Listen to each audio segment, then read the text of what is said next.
This is Dumbed Down Life.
That ended rather quickly.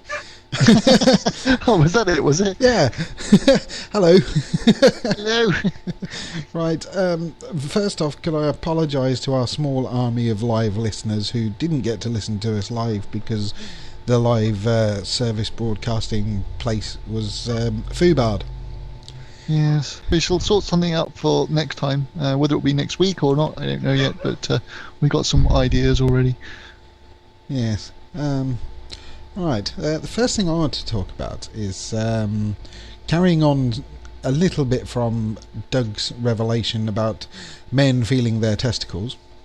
Oh, it seems like it wasn't a week ago that we were recording this. It seems like only a couple of days ago. God, let me think. That's because it was only a couple of days ago. Yeah, absolutely.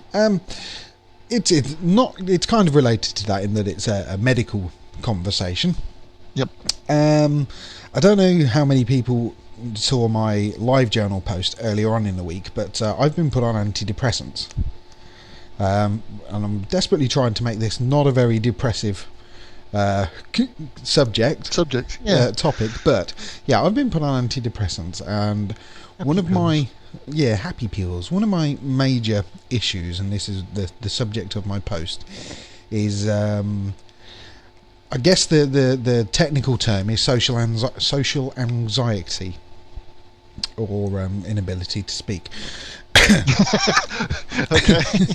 No, Well demonstrated. social anxiety. I'm not a particularly confident person in social situations.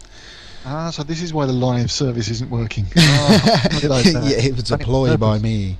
And I got a couple of comments back saying that they're very surprised that I'm not a very confident person, because I don't come across as unconfident when doing this show. Yep. Obviously, they haven't listened to a lot of the earlier ones. Yeah, it does seem to get an awful lot easier the more you do it, because it becomes Absolutely. more of a familiar situation. Yep. And after all, realistically, I'm only talking to Darren and Doug when Doug's here, but I'm only talking to two guys. Yep. Although we have an amount of listeners who regularly download and listen to the show, And some not so regularly. and some not so regularly, whilst doing this show, I don't actually feel that I'm talking to those guys directly. I know it's difficult to explain, because I know I'm doing a broadcast that people are listening to, and the way we both talk, all three of us even, excuse me, the way all three of us talk is as if we are talking to an audience. But I don't feel like I'm up there on the stage and the audience is sitting there watching me. Yeah. Yeah, I know it's going to be an after the event kind of thing. Yep. But I just sort of wondered, what is it that makes somebody more confident or less confident? I would have thought that it would be a lot to do with the upbringing, whether you have a huge family around you and you're encouraged to. I mean, I'm fairly certain my brother doesn't listen to this. I know Dad does. Hello, Ken from Derby. When my brother and I were young, we were encouraged to get up in front of the family and perform, and the family was six people. And then friends, so that could sort of run to 8-10 people. And so even when we were younger, we were up in front of people and performing and quite comfortable with large groups of people, because this large group of people were all family and friends. Right. And it becomes easy as you get older to sort of turn the group of people in front of you into just a group of family and friends, really. That's pretty much how I've overcome sort of problems like that. I don't know whether you've had the same sort of situation or whether... No. I've got a large family, but none of us were sort of, as you say, encouraged to stand up and perform in front of the family. I mean, I've got my history of public performances, ranging from school plays. When in the junior school, I didn't do any in the senior schools. Yeah. But I was also with Doug in various bands of different incarnations. I think bands, though, are slightly different, because you can get into the performance of the music and pretty much, when you've got the spotlights in your face, almost forget there's anything beyond them, can't you? Yeah, from my point of view, that's almost exactly right, because my role in any band that I've been in has been as a drummer. Yeah. So in fact, I have a video somewhere of one of our performances at the local civic hall, which has now been torn down and there's flats in the way, but there you go. That's progress for you. Yeah, my driving instructor actually, when I was learning to drive at the time, he used to video your lesson so you could watch it back and see where you went wrong. And he's an ex-musician, so when he found out I was playing, he said, "Oh, do you want me to come down and video it?" Which I said, "Yeah, great." So what he did, he came down, set the video camera up at the back end of the hall, which was raised up, so it sort of shot over the audience, and filmed us. So when we were doing the sound check and he came down to set his cameras up, I could see the little red light on his video camera. Yeah. Then I figured, well, if I can see the little red light can see me. Yeah. So I strategically placed a symbol in the way so I couldn't see the little red light. So all you can see in this video is my hair. Yes, I had hair at the time. You can see my hair flying around and these arms flying around as I'm bashing the drum kit. But rarely could you actually see me. So I always felt kind of secure behind a 13-piece drum kit. Now, okay, going back to sort of your, I'm not sure if this is where you were trying to go with this topic in general, if or not, but now that you've been on the happy pills for a couple of weeks, has your feelings towards social engagements changed at all? No, none whatsoever. I wouldn't have thought it would do. That's the thing. That these pills aren't going to miraculously change you. They're simply going to make you back to what you should be, I guess. The social anxiety thing, I really wouldn't say it's a social anxiety, because that's more a complete fear of going outside or anything, which I don't have. And that isn't the reason that I'm on the antidepressants. It's a whole load of other things. The major reason for me being on these is because I'm very down. We've had the conversation, I think, and it's been mentioned a few times in the show how poor my memory is. Now, my memory has been getting gradually worse, and it's down to depression. Yeah, because I'm not focused. I'm not focused on what's happening here and now, because my mind's in a turmoil. So it's not the fact that I don't remember, it's the fact that the information never really went in the first place. Yeah, I'm only kind of half concentrating on the thing that I'm actually doing.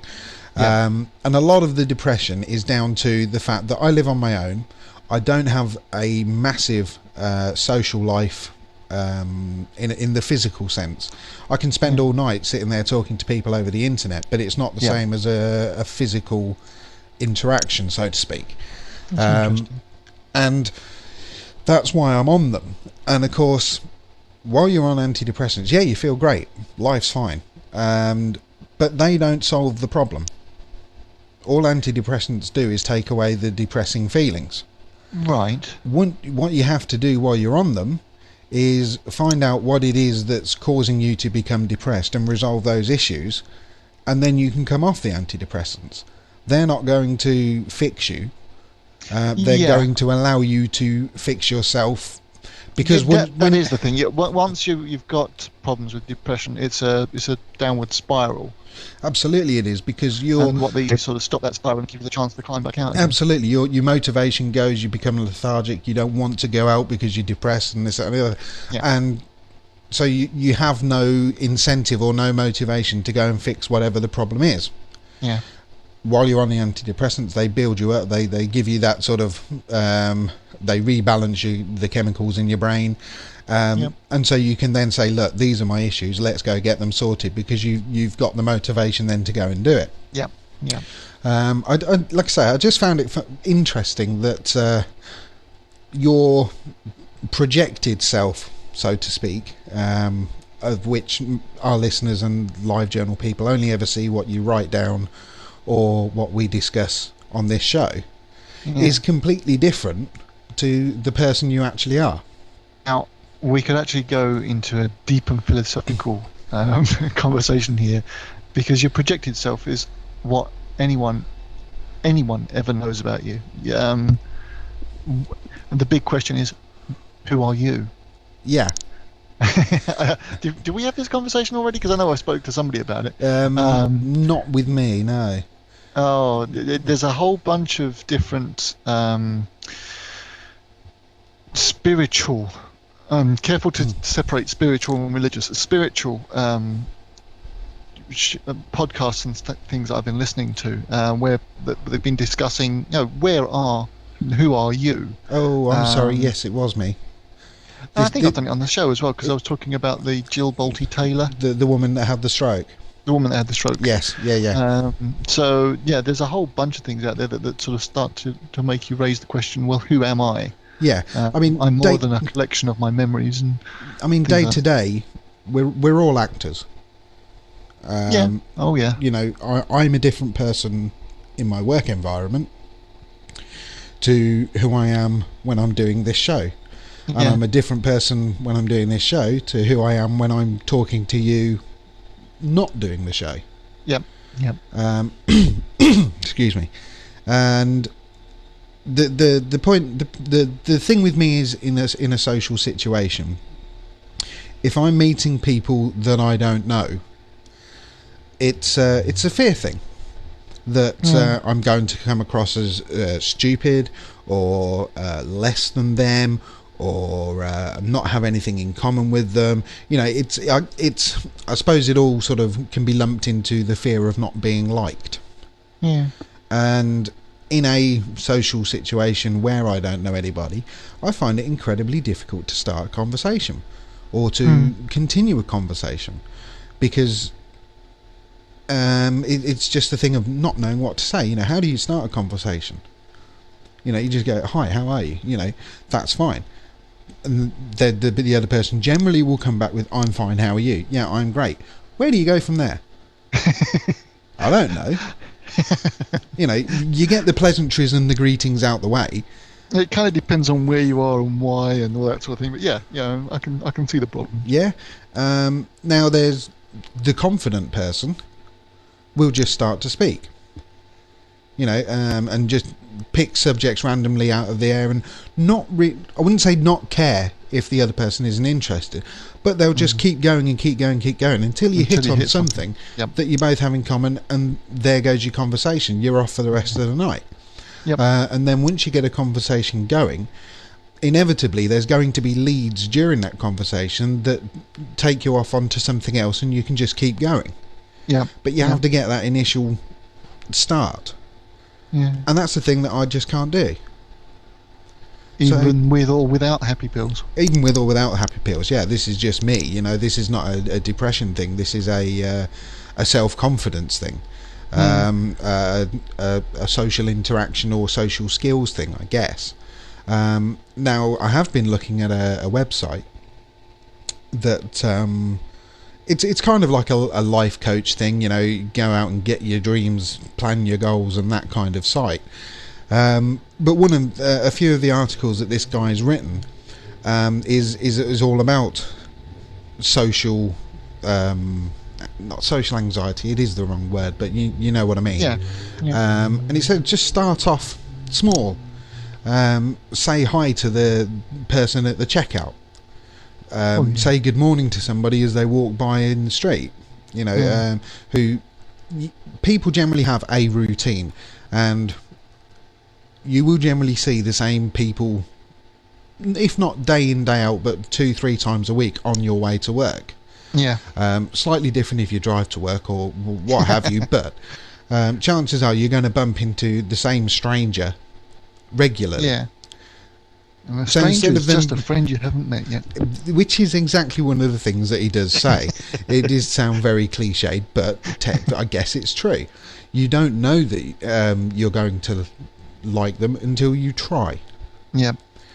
So you just say good morning. Now this is something I noticed with you. The times that I've come down to visit you and we've gone to the shops, you strike up conversations with the woman passing the stuff through the scanner at the checkout. Yeah. And it's something you do quite naturally. Because I tend to realise how boring a job it is being behind the desk if nobody does talk to you. So it's a good point. Yeah. So I think it's something that I need to try and work on. And it was just a surprise for me to have made this post on LiveJournal, to have comments coming back saying, well, but you don't come across as being an unconfident, self-conscious person. And it's like, well, you know, it's just a completely different impression you've got of the way that I truly am. But it also, I think you've also got to pick where it is that you want to socialise. Because if we were to go to one of these podcast meetings, then we'd probably be able to pick up with people and chat fairly easily, because it's a subject that we're familiar with. And the first thing you'd be asking someone is, who are you? Because obviously you know names and voices, but you're not necessarily going to know faces. Yeah. So you're going to speak to people, you're going to ask them who they are, ask them what show they do, and either it's, oh wow, yes, I've listened to your show, blah blah blah, or you'll just have an interest, and go on from there. Going down the pub, you know, oh, what are you drinking? Yeah. Great. Thanks about that. Then. Yeah, That's it. Do you come here often? So yeah, it's picking where you're gonna go to. Wouldn't recommend Formula One at Silverstone, because obviously once the pack split up, you won't hear a word that the person stood next to you said. And after next year, going to Silverstone for the Formula One wouldn't be much good. What was this year last one? No, next year is. Is there not going to be a UK one? Have you not heard? Oh, completely fallen out with flipping Formula One altogether. I've not listened to it at all. Okay, let's play a song, and I'll come back. We'll come back and we'll discuss a little bit of Formula One after this. Oh, a teaser. Oh, a teaser. Yeah. So this is Higgins, and Yes, I Know. I found a new way to live. Oh yeah, and I never thought to live this way before. I found a new way to be. I see, and I don't think that I felt this good before. No one could hurt me, touch me, ever change this for me. No one could leave me, see me, ever turn me around. Now I know. Yes, I know. I found a new way to see. Oh yeah,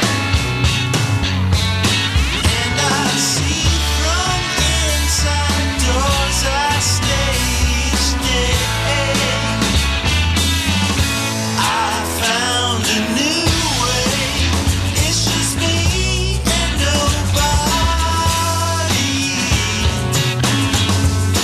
'Cause I don't think that I need you all no more. And nothing could hurt me, touch me, ever change things for me. No one could leave me, see me, ever turn me around. Now I know. Yes, I know.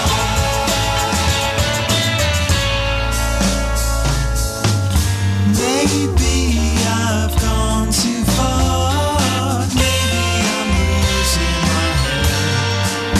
But I know everything, and everyone will be the same. If I'm here or I'm gone, so I'm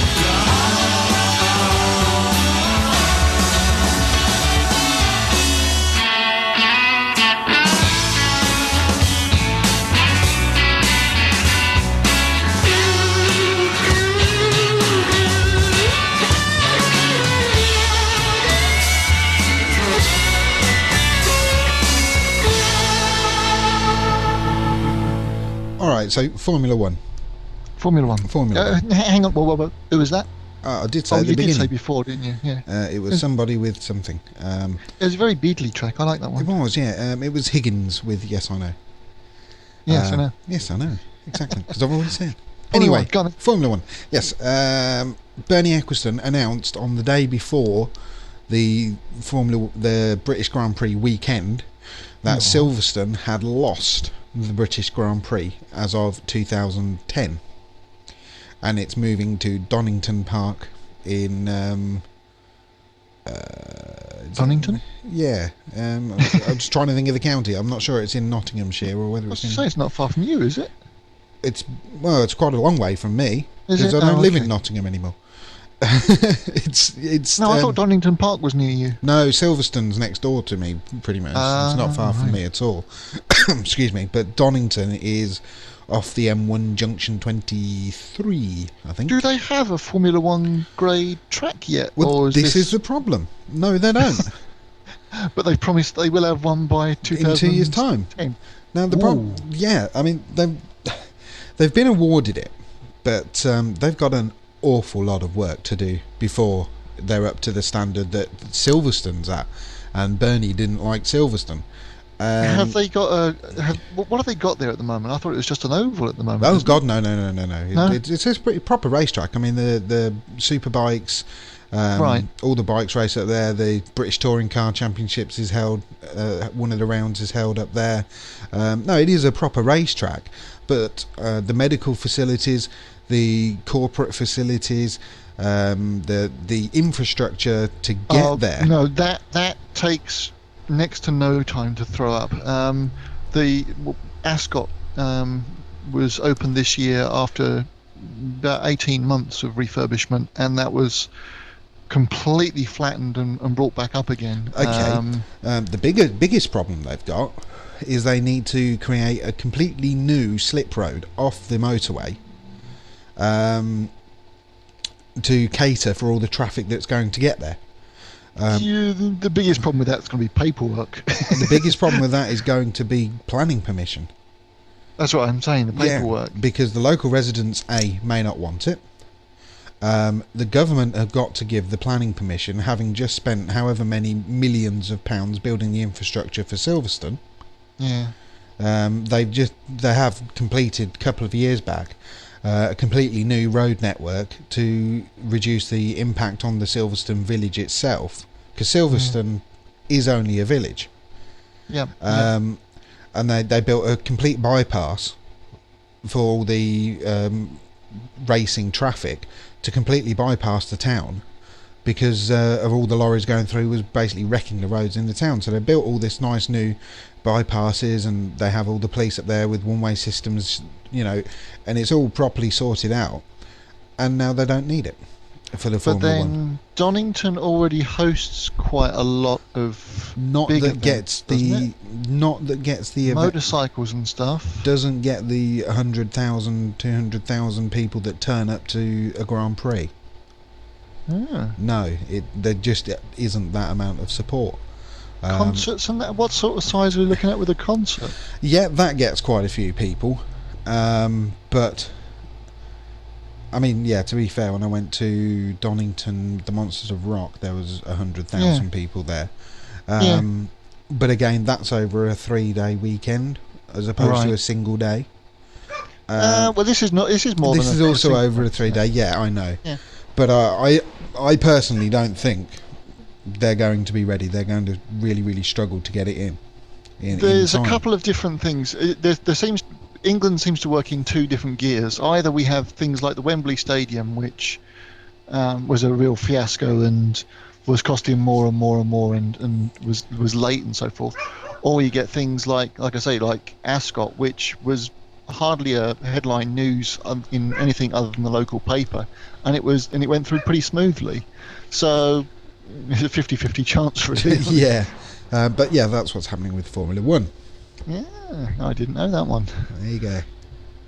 So I've not been in touch with Formula One stuff in a couple of years, unfortunately. It's actually been a really good season this year. Yes, I know, and I've missed it. Today I've had the Sky people come over, because my Sky television system has slowly over the past few months been dying, and I really have sort of lost interest in telly, both because of the failing box and just because it's every other 5 minutes seems to be an advert break anyway. So they've now put in this new Sky box, and I must have like a dozen new channels that weren't there 6 months ago when this thing stopped working. All right. Virgin 1, which I thought was set up as a cable alternative to Sky, has now got a channel on Sky. Oh, really? Which I thought, yeah, well, that sort of confused me, because I thought that's what they were pushing as an alternative to Sky. Yeah. And yet, really, it's again, it's the same thing. It's reruns of The Simpsons, it's reruns of Star Trek, and it's pretty much the same channel with different branding. But it just surprised me to find that on Sky at all. Yeah, absolutely. Yeah, one of the things that's happened, because I've been missing channels and television and so forth, I've missed entire seasons of programs, and one that's caught my eye, I don't know if you've seen this one at all, is Dexter. Have you watched Dexter at all? No, never even heard of it until Saturday, actually. And I was listening to Jonathan Ross on Radio 2, and the girlie that's in it, who's the English girl, she was on as a guest because the second season or something is about to start. And I'd never heard of it. See, that's the thing. I've seen all these adverts for the second season and thought, well, bother, I'm going to have to watch the first one. So I went down to Blockbusters and I've rented the first season on DVD, and I'm really getting into it. It's good. Highly recommend it. Yeah.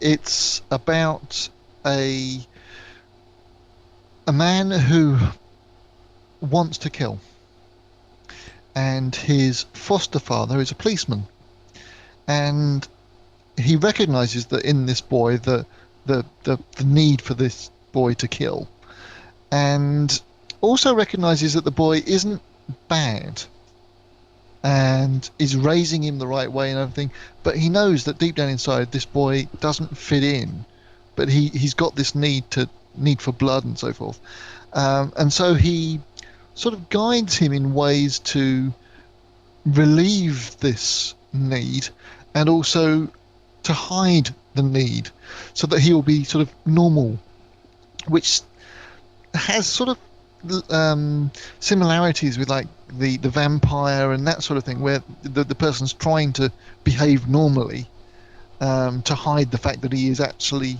a killer. And this man actually goes on to work for the forensics lab for the local police. Right. And what he ends up doing is that when the law goes wrong and something gets thrown out of court and someone gets away with murder, he makes sure that they don't get away with it. Oh, right. And so for the first season, they're setting up, how this works, and he's got his little box full of blood samples from each of the bad guys that he's killed, sort of thing. And apparently in the second season, what's going to happen is that some of the bodies that he's disposed of turn up. And then he finds himself having to investigate his own murders. and that's what got me interested in it. The storyline for the second season is what got me interested in going back and watching the first one. Oh, right. So, highly recommend Dexter. Also, something DVD related, I had a problem with my firewall with Zone Alarm, and I uninstalled it, went to the website to download it again, and there's a system now where you can get software paid for by a different company as long as you take up their service. Right. So the example on this was, I've gone to lovefilms.com. Yeah.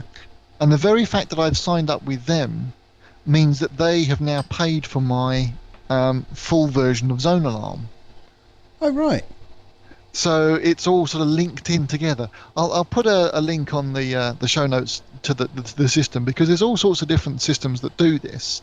So, I think I saw Blockbusters up there, Blockbusters Online. So if you sign up with Blockbusters Online, then they will give you credits towards other things. And it's just sort of tying systems in together.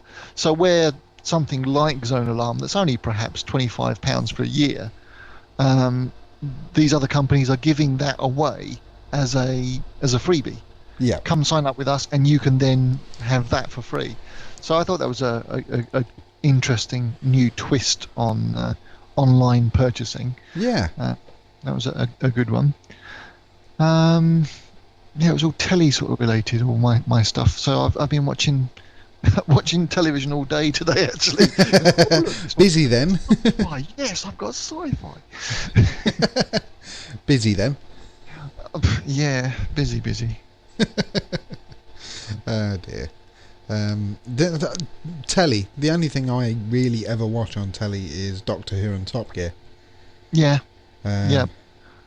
but- Well, I was having problems with BBC One, so I was even watching Doctor Who on BBC iPlayer on my PC. Yeah. Top Gear, I tend to sort of watch the best of afterwards rather than watching a full season of any of them. You really want to watch this week's? Oh, do I? All right, Yeah, because it was absolutely hilarious. that'll be on the iPlayer as well. It is, yeah. I watched it Excellent. last night and I was crying with laughter. Oh, good. That's better than your happy pills, then, isn't it? Yeah. One of the interesting things for me personally was, they do these sort of epics where they, the one last night involved them buying crap cars and having to do tasks with them. Yeah. Yep. And one of them was a track day at Rockingham Motor Speedway, Right. which is even closer to me than Silverstone. Yep. It's in Corby, which is probably only about 20 miles away.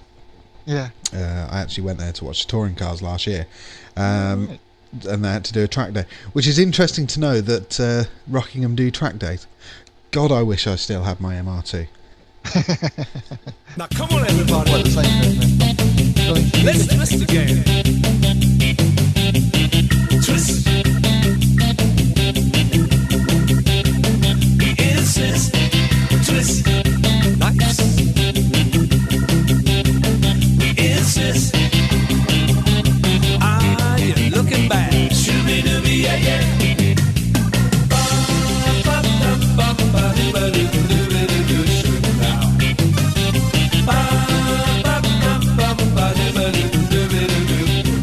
You're all right. Twisting a hole for yourself in the ground. Shooby-dooby, yeah, yeah.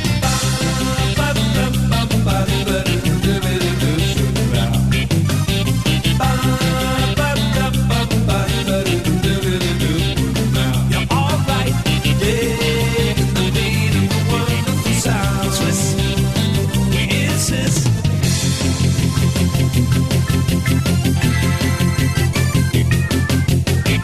Oh, yes, I love my daughter. Hey, and my son.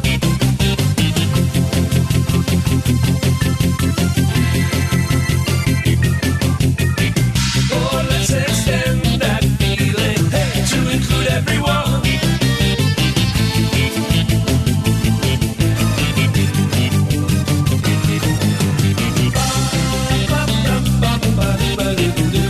Love you, baby. Love you, baby. Twisting a hole for yourself in the ground. Twist. We insist. Digging the beat of the wonderful sound. Twist. We insist. Digging a hole for yourself in the ground.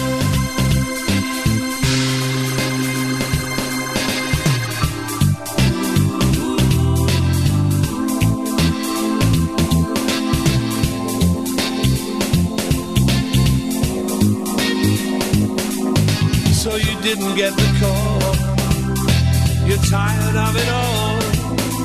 'Cause the world no longer cares.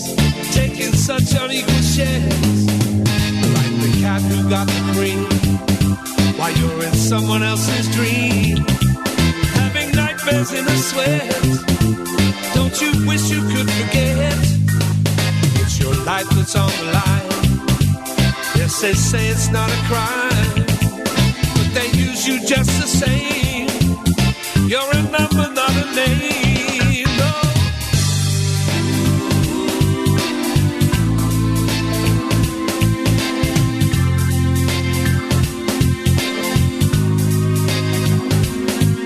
Wonder how you'll carry on. Now the pension fund is gone. Hope you put some money by. 'Cause they've left you high and dry. No one wants you anymore. In your face, they slam the door. Mustn't lose your self-respect. It's a season to reflect. So, was there something you said you'd do when they'd all grown tired of you? It's sad to see you so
slightly strange one then. That's Paul French with Twist. Whatever next.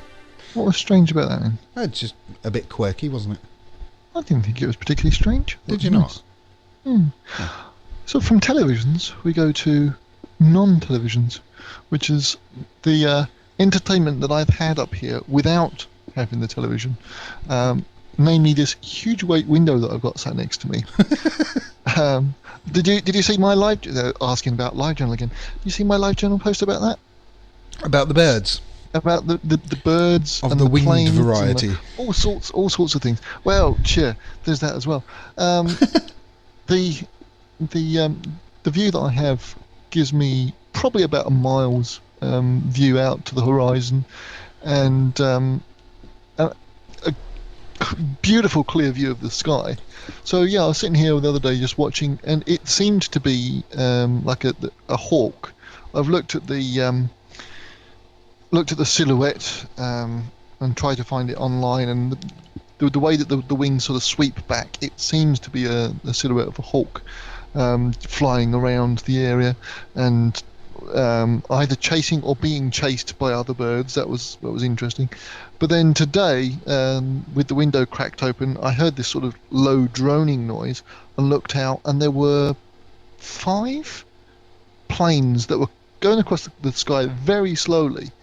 The modern sort of propeller planes tend to go by quite quickly, but these were very slow because they were triplanes. Oh wow! So instead of being biplanes with the 2 wings, one above and one below, which is unusual enough in itself, these had 3 wings. Now I've actually managed to capture a little bit of it on video. I'm going to see if I can get any more detail off the video as to what they were, because looking it up on Google, it seems that they're pretty unusual, pretty rare to see flying around. Yeah. And they're normally replicas of some sort or another. So I want to try and find out what that is. But it's just interesting that you can have all the computers and everything just turned off and just sit here with your chin on the window ledge and just watch the world going by out of this window. Yeah. It's not exactly a busy high street or anything, but you can see fights going on outside the front of the pub. You can see air displays in the background and all sorts of things. It's takes you back and sort of opens up the world, really. Yeah, I mean, I'm sure I've mentioned before, I actually live in a flat on a high street. Yeah. And all I can see opposite my window is the monstrosity that is the NatWest Bank. Yeah. Although I do get some very interesting views on a Friday and Saturday night. Generally very, very drunk people at about 11:30, 11:45, stumbling up the road. It does make quite entertaining viewing. Well, I do have a confession to make with regards to a similar sort of a place where Barbara's friend used to live in the States. It was a place that overlooked a high street. This high street, though, was probably 4 times the width of the little narrow alleyway outside your place. And we were 5 stories up. So we'd had a drink or 2 or maybe 3, and we'd gone to the window and we were watching out, and it was, again, like I said, it was a Friday or a Saturday night, lots of people walking past underneath, and while Barbara and I are sort of sitting there romantically just looking out the window, her friend threw an egg from behind us over our heads through the window down into the street, and we started showering the people below us with eggs and flour and things, thinking we were so clever and nobody would ever know where these eggs and things were coming from. We had a drink or 2. The next day we went down to the street, looked up at the window, and you could see that where we had been, we'd actually dropped some eggs and things down the front of the window. So it was almost a big sign saying, "Here's the losers who've been throwing stuff." Oh dear. Not something I'd recommend you do. It's not. No, well, I couldn't do it out of mine anyway because the window's covered in chicken wire. Oh, yeah. Sorry, yeah, get it back. Yeah. Well, the window isn't. There's a balcony. Yeah. Not wide enough to actually get on, but it's like a bay balcony thing. Yeah. And that's got chicken wire all around it because we have a lot of birds of the winged variety that nest on the roof. And so the landlord has put chicken wire all around it to stop the birds landing in the balcony.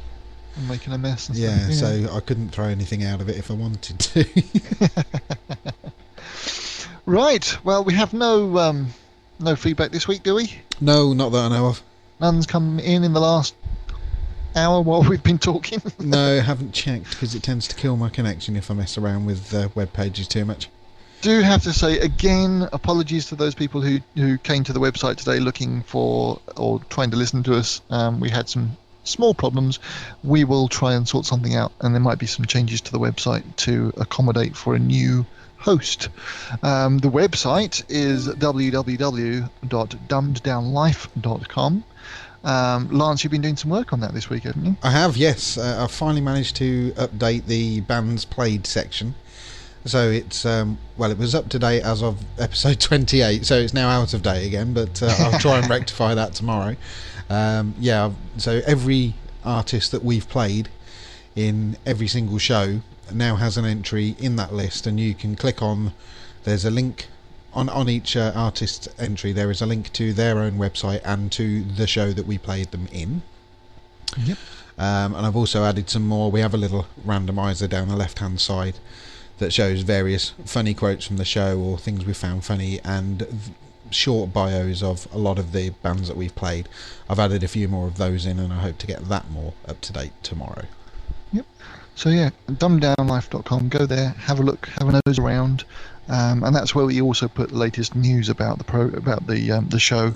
As Lance said in the last post that he made, it's not just 45 minutes. No, it's not. That was a personal joke for me.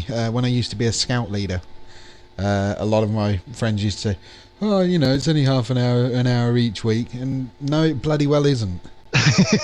Yes, you turn up for an hour to do the show or the scout meeting, whatever. But there is an awful lot of planning that goes on behind the scenes and stuff that we have to do, albeit less planning for each show. We generally get together an hour before and go, "Crap, have you got a subject?" You're giving away the secret thing. But no, certainly with the website and the sort of post-processing and getting it uploaded so you guys can download it all, does take a fair amount of time to do, doesn't it? But it's getting, well, yeah, but it's taking time to do, but not in regards to us doing stuff. It's like the uploading and things that can't really be sped up in any way, no. Yeah, can't really be avoided. But no, Give him the telephone number then, Lance, while I've just put it on mute so that the dog doesn't out.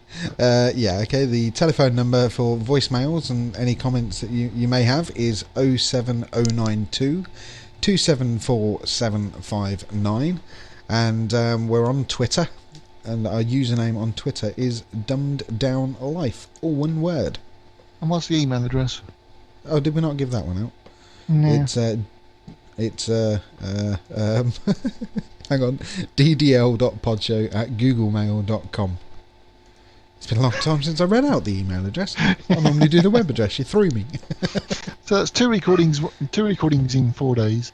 The next one hopefully will be next Thursday, and we'll let people know whether it's going to be live via Twitter and via LiveJournal, and also it'll be on the website. So keep your eyes peeled, and hopefully we'll have something live for you to listen to. Yes, we shall see you all next week.